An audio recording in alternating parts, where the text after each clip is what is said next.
Oi pessoal, tudo bem? Como é que vocês estão? Então, na nossa última aula nós falamos um pouco sobre a célula. Nós vimos qual a função da célula nos organismos vivos e também vimos as partes que compõem uma célula. Então, na aula de hoje, nós vamos fazer a resolução dos exercícios lá da seção Aplique seus conhecimentos nas páginas 119 e 120, referente ao capítulo 6, tá? Então, a questão 1, ela traz o seguinte enunciado: como os cientistas conseguem estudar as células, estruturas tão pequenas? Então, nós vimos que as células são estruturas extremamente pequenas e que elas não são vistas a olho nu. Nós não conseguimos enxergar uma célula a olho nu. Então, foi graças à criação de um aparelho chamado microscópio que os cientistas conseguiram observar as células, tá? E também foi graças à criação desse aparelho que os cientistas conseguiram observar e manipular outras estruturas tão pequenas quanto as células. Questão 2. Sabendo que determinada célula tem 10 micrômetros de diâmetro, nós vimos que micrômetro é a unidade de medida de uma célula. Qual seria o tamanho dela em milímetros? Então, nessa questão aí, vocês iriam utilizar os conhecimentos matemáticos de vocês. Então, vocês fariam o seguinte: se um micrômetro corresponde a 0,01 milímetros, quantos milímetros correspondem a 10 micrômetros? Então, aí vocês fariam uma regra de 3 simples. E aí vocês chegariam ao resultado de 0,01 milímetros. Questão 3. Por que a célula é considerada a unidade estrutural e funcional da vida? Então, nós vimos que todos os seres vivos eles são formados por célula e que ela é a menor parte viva de um organismo. Nós vimos que a célula ela se alimenta, ela cresce e realiza as próprias funções, tá? Diversas funções que mantêm a vida. Vimos também que a célula possui metabolismo próprio. Além disso, ela contém as informações hereditárias do organismo. Tá? Então, a célula ela é considerada a unidade estrutural e funcional da vida pelo fato de que todos os seres vivos são constituídos por células e que essas células elas se alimentam, crescem e realizam várias funções que mantêm a vida, tá? E aí a gente viu também que elas são responsáveis por conter, por armazenar as informações hereditárias, ou seja, todas as informações que nós herdamos dos nossos pais, tá? Como a cor do nosso cabelo, a cor da nossa pele, se o nosso cabelo é liso ou crespo. Questão 4. Considerando as informações deste capítulo, reúna argumentos que justifiquem a afirmativa: as células são vivas. Então, gente, nós vimos que as células são vivas pelo fato de que elas nutrem, crescem e se reproduzem, como qualquer ser vivo. Vimos também que elas são formadas por diversas partes que funcionam em conjunto e as mantêm vivas. E em seu interior ocorrem inúmeras transformações químicas que são necessárias à sobrevivência do organismo. Esse conjunto de fenômenos é fundamental para que um sistema seja considerado vivo. Então, gente, isso explica o fato de que quando a gente corta o nosso cabelo ou a nossa unha, eles crescem novamente, porque as células, elas se nutrem, crescem, se reproduzem. Por isso que o nosso cabelo e a nossa unha voltam a crescer. A mesma coisa acontece quando a gente sofre um ferimento na pele. O que acontece? Ele cicatriza e a pele volta a ser como antes. Tá? Então, isso ocorre pelo fato de que as células, elas vão crescendo, se regenerando, gerando outras células, tá? Questão 5. As células que formam um músculo geralmente têm muitas mitocôndrias. Pensando na função desempenhada pelos músculos, elabore uma explicação para esse fato. Então, nós vimos que as mitocôndrias, elas são estruturas que têm como função liberar a energia dos nutrientes para as células através do gás oxigênio. Os nossos músculos, eles promovem os movimentos de órgãos e outras partes do corpo e dependem de muita energia para executar essas ações.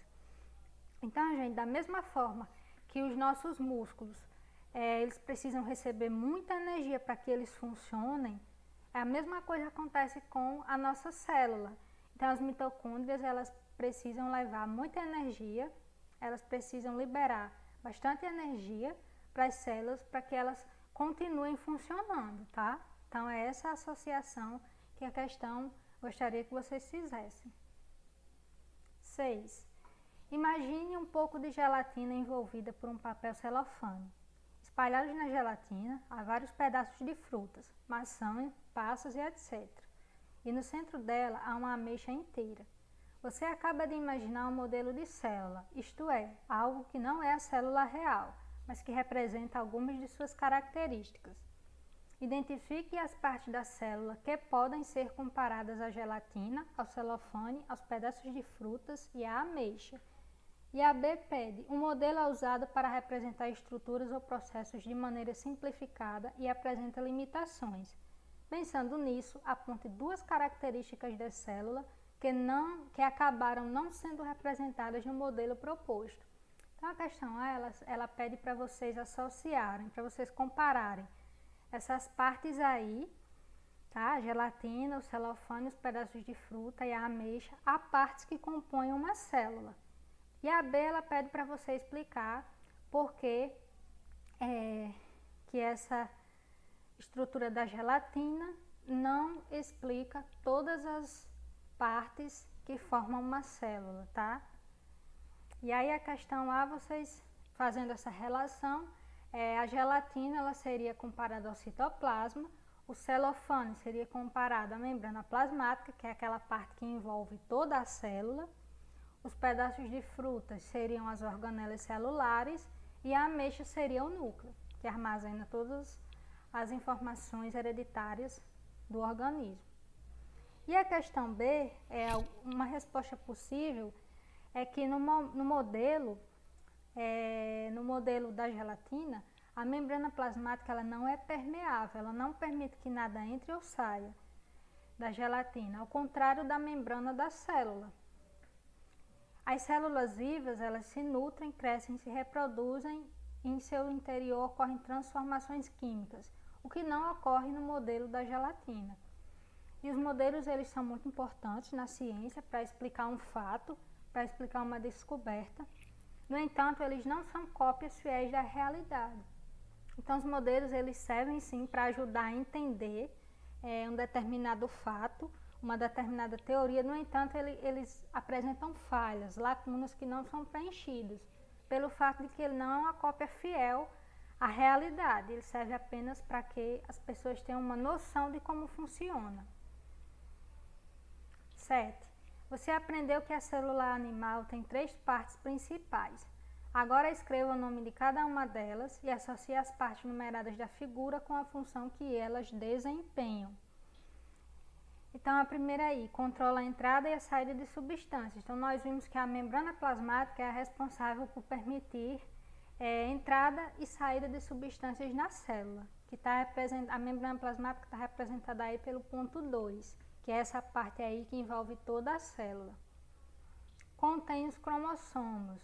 Nós vimos que os cromossomos, eles ficam armazenados lá no núcleo. Nós vimos também que os cromossomos, eles são os responsáveis por armazenar todas as características hereditárias, todas as nossas características, né?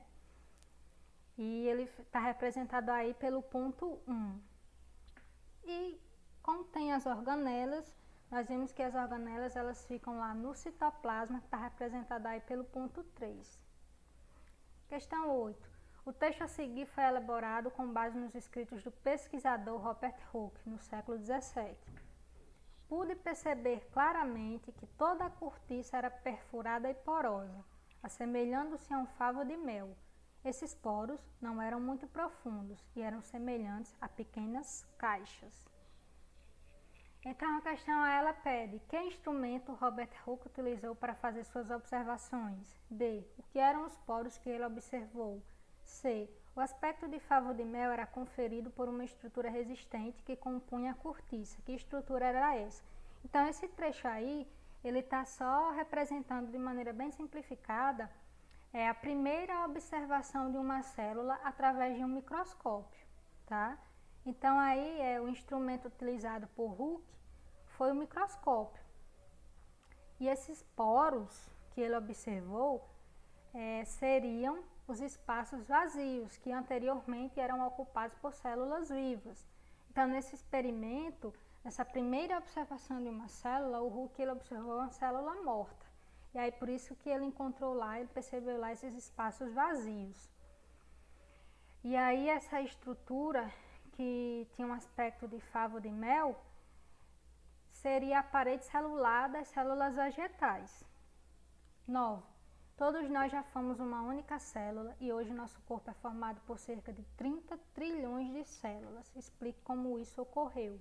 Então, nós vimos que todos nós um dia já fomos uma célula e essa célula ela era chamada zigoto.